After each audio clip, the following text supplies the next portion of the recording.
Ya, mohon perhatiannya.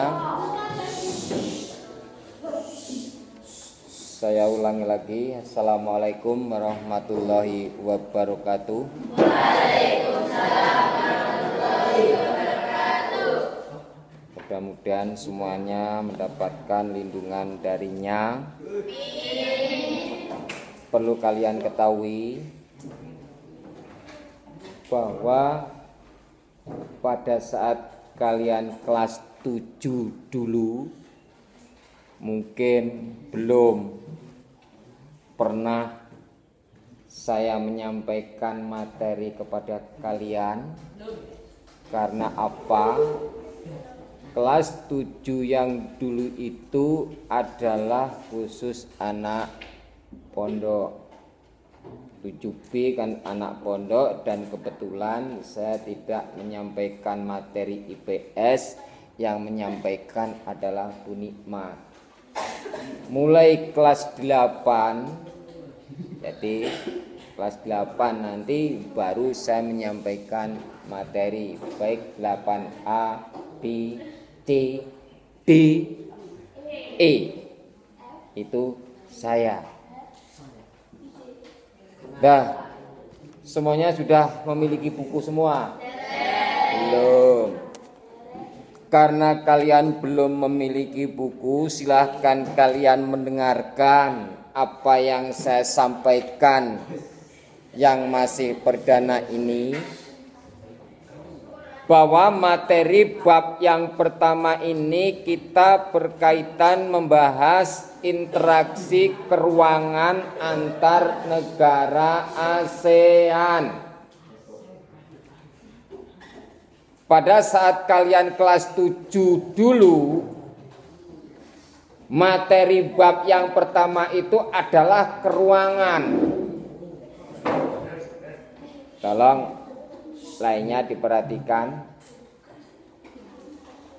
Mungkin oleh Bu Nikma sudah disampaikan apa yang dimaksud dengan keruangan.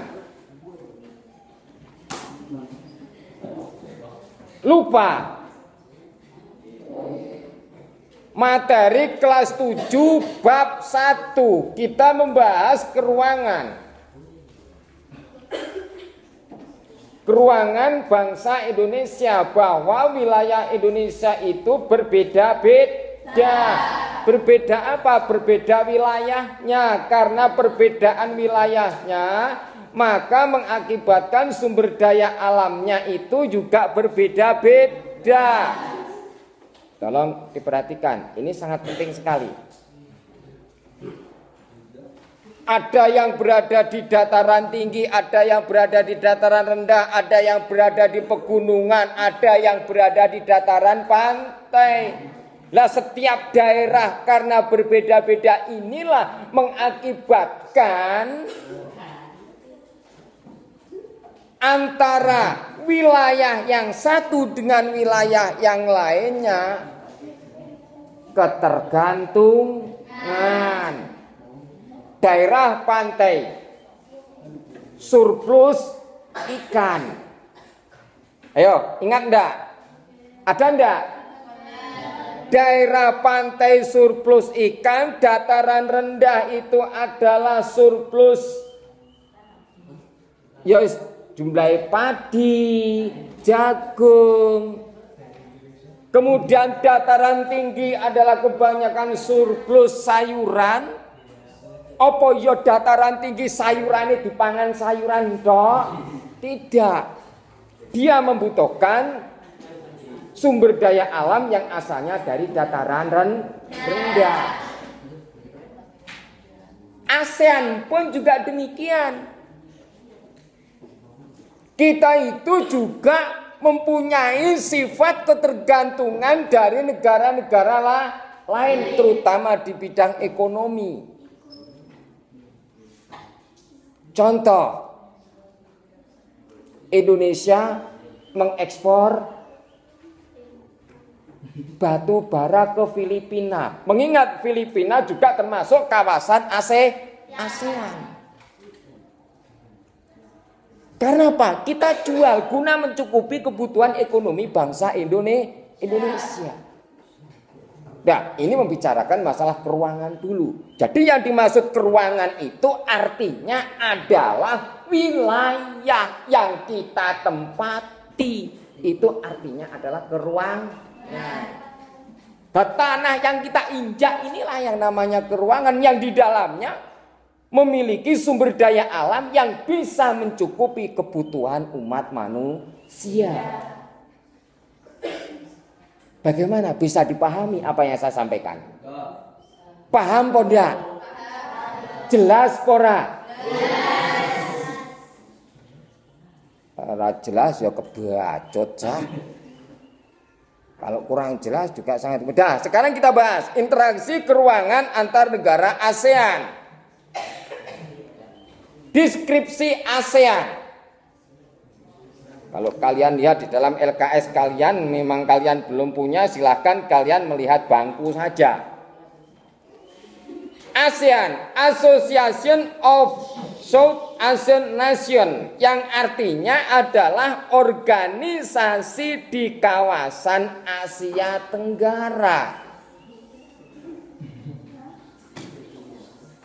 Jadi organisasi di kawasan Asia Tenggara itu dinamakan ASEAN. Lah, apa faktor-faktor terbentuknya ASEAN? Ada beberapa faktor terbentuknya ASEAN. Yang pertama, bahwa negara-negara ASEAN itu adalah memiliki persamaan letak geografis. Jadi seperti Indonesia, Thailand, Singapura, Filipina, Malaysia, ada 10 negara lainnya, itu ciri geografisnya sama. Yang mana berada di sekitar Khatulistiwa. Karena di sekitar Khatulistiwa, maka negara-negara kawasan Asia Tenggara itu memiliki musim yang sama. Musim penghujan dan musim kemarau. Lain di negara-negara yang memiliki beberapa musim. Jepang, Inggris, itu memiliki beberapa musim. Tapi kawasan Asia Tenggara, khususnya negara kawasan Asia Tenggara, itu ciri geografisnya sama, memiliki 2 musim, musim penghujan dan musim kemarau. Faktor yang kedua, adanya persamaan kebudayaan, contohnya adalah kebudayaan Melayu. Dan mayoritas penduduknya adalah Melayu.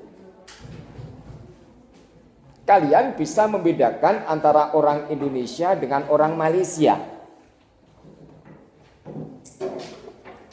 Awakmu iso bedane apa ora wong Indonesia karo Malaysia? Upama Timor nih. Sama, karena apa? Ciri kita itu adalah ras Melayu.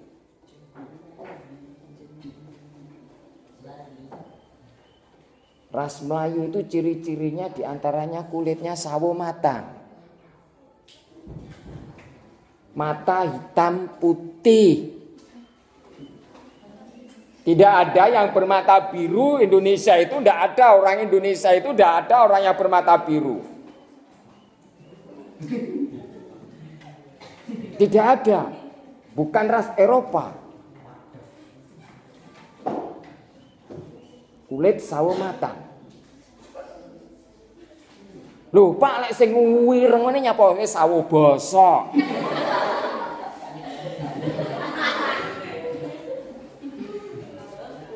Sawo bosok kan. Kemudian yang ketiga, wes dengarkan. Adanya persamaan senasib dan sepenanggungan. Faktor yang ketiga, dengarkan, yang mana seluruh bangsa kawasan, seluruh negara kawasan Asia Tenggara itu pernah dijajah atau sebagai korban imperialisme dan kolonialisme bangsa Eropa. Kabeh pernah dijajah. Indonesia, Malaysia itu jajahan Inggris, jajahan Jepang juga. Brunei Darussalam itu diserahkan oleh Brunei itu tahun 80 berapa gitu cah. Malah saya kira itu Brunei Darussalam itu dikatakan negara yang termuda. Dulu jajahan mana? Jajahan Inggris. India, jajahan Belanda. Jadi seluruh kawasan Asia Tenggara itu adalah memiliki sejarah yang sama mayoritas. Korban imperialisme dan kolonialisme. Kemudian yang keempat, adanya persamaan kepentingan yaitu untuk meningkatkan kesejahteraan sosial. Jadi kita menjalin kerjasama dengan negara ASEAN di sini adalah guna menciptakan kesejahteraan bangsa Indonesia yang diwujudkan dalam kerjasama di bidang ekonomi. Tuh. Itu jadi faktor-faktor terbentuknya ASEAN itu ada 4. Yang pertama adalah adanya persamaan letak geografis. Kemudian adanya persamaan kebudayaan. Contohnya adalah kebudayaan Melayu. Yang ketiga adanya perasaan nasib, yaitu dijajah oleh bangsa lain, sama-sama negara bekas jajahan kecuali Thailand. Thailand itu tidak pernah dijajah oleh negara manapun. Thailand itu nggak pernah.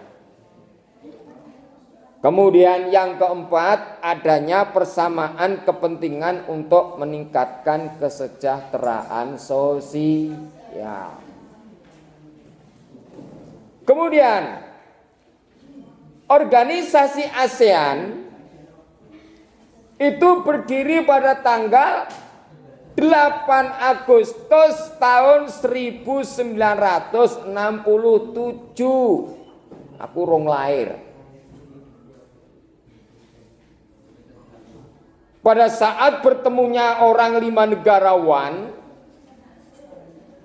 mereka bersepakat guna menjalin kerjasama kawasan Asia Tenggara diperlukanlah organisasi khusus kawasan Asia Tenggara. Nah pada saat itu, pada saat deklarasi tersebut ditandatangani oleh 5 wakil negara, diantaranya adalah yang pertama Bapak Adam Malik dari Indonesia,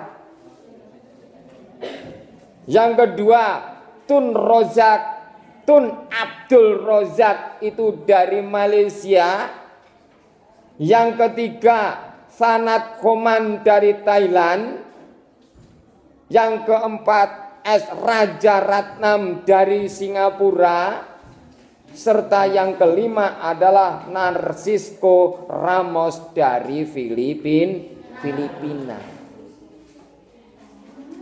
Itu pencetus penggagas berdirinya negara kawasan Asia Tenggara yang disebut dengan ASEAN. Berikutnya, tujuan diadakan deklarasi ASEAN di Bangkok. Tujuan diadakan deklarasi ASEAN di Bangkok adalah untuk meningkatkan kerjasama yang berada di kawasan ASEAN.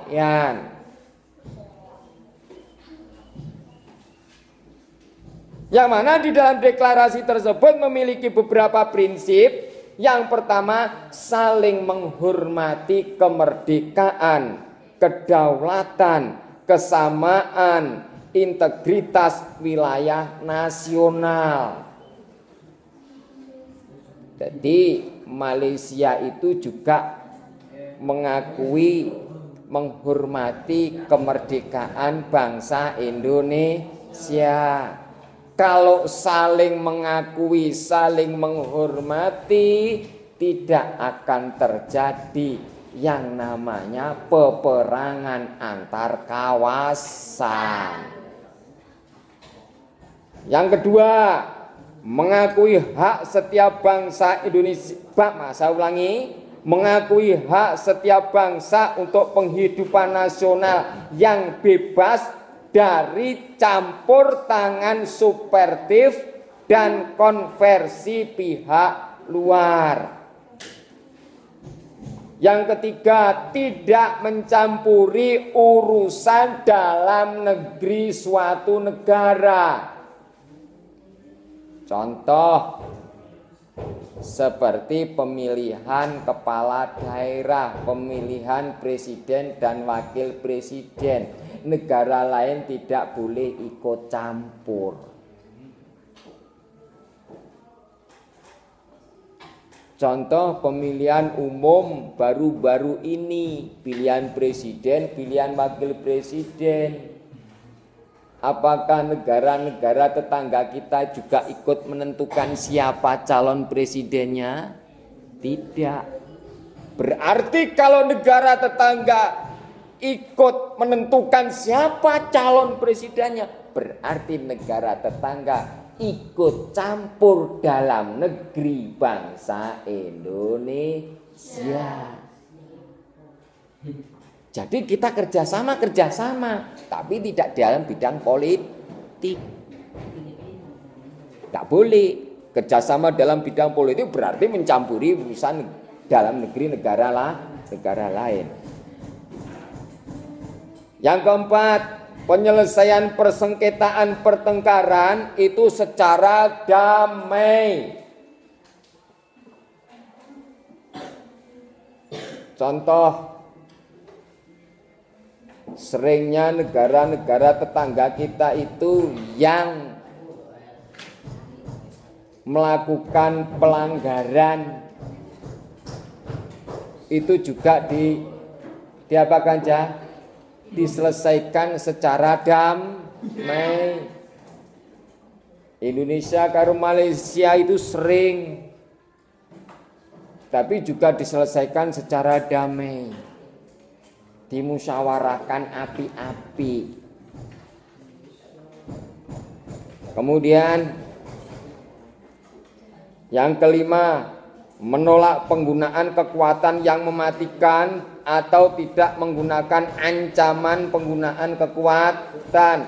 Yang keenam, menjalankan kerjasama secara efektif antar anggota. Itu.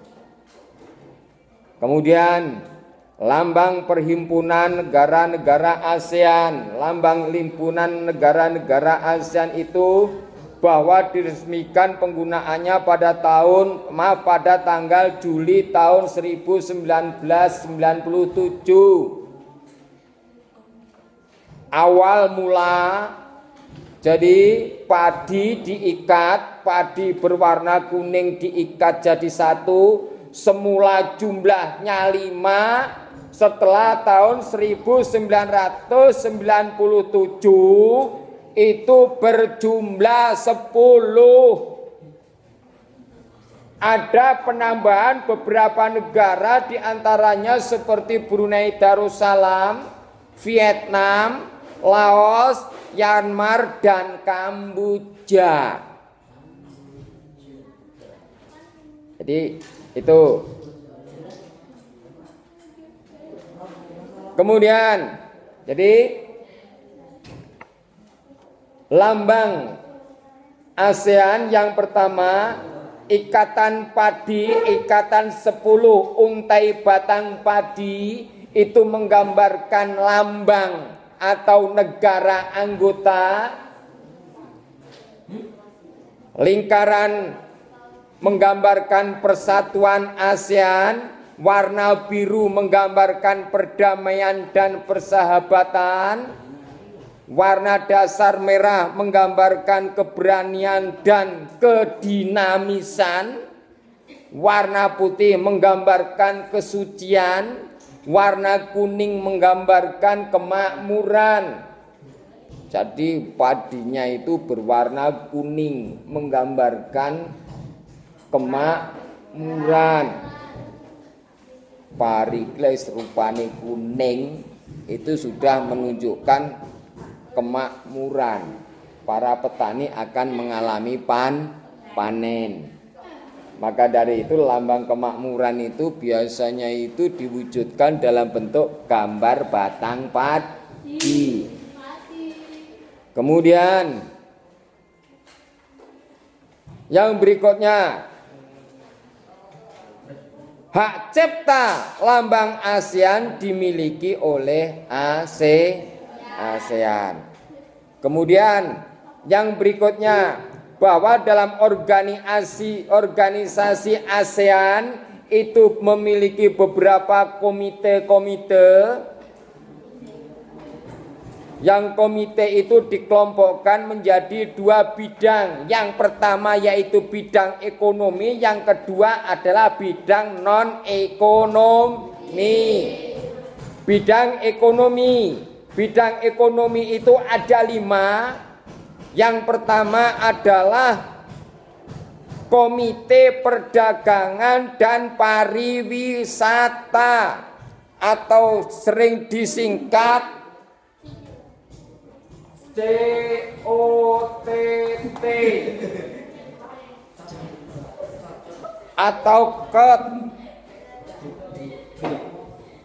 Komite on Trade and Tourism. Artinya kita kerjasama dalam bidang perdagangan dan pariwisata.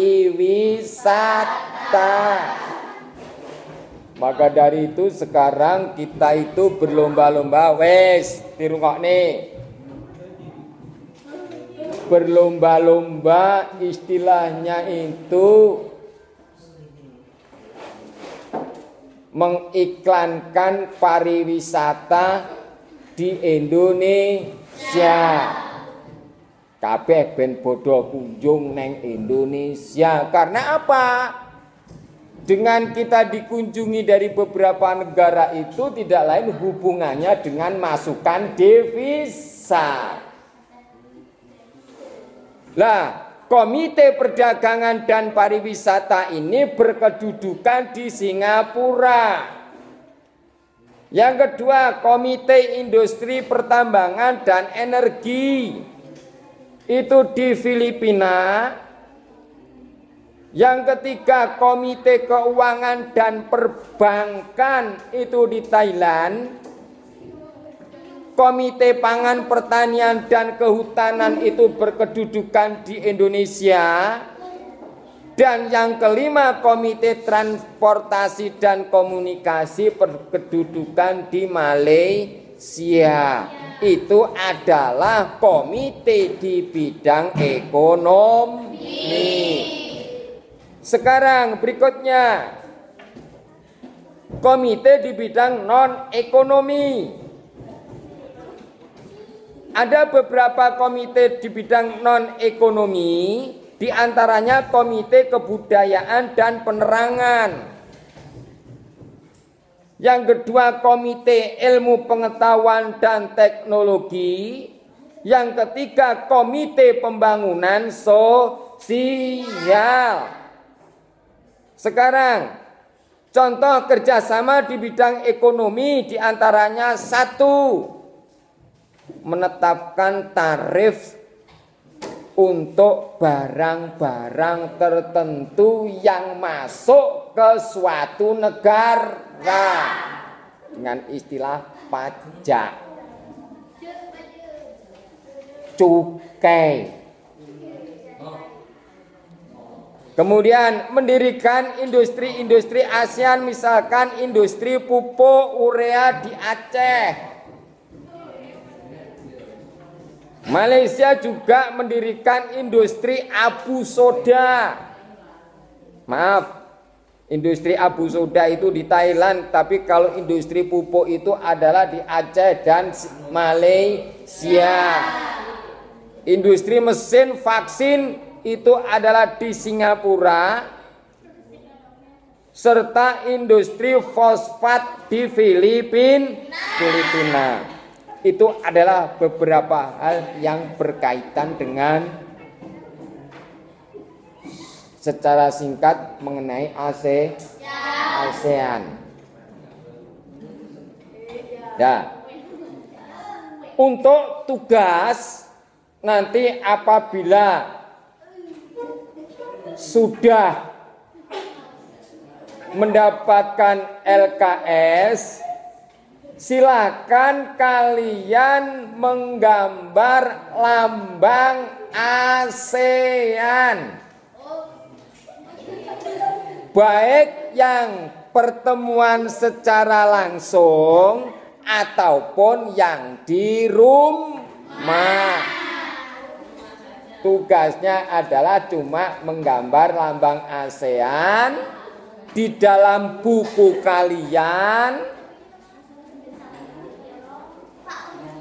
Neng buku, masa ya arepe neng jilbab. Dan beri keterangan.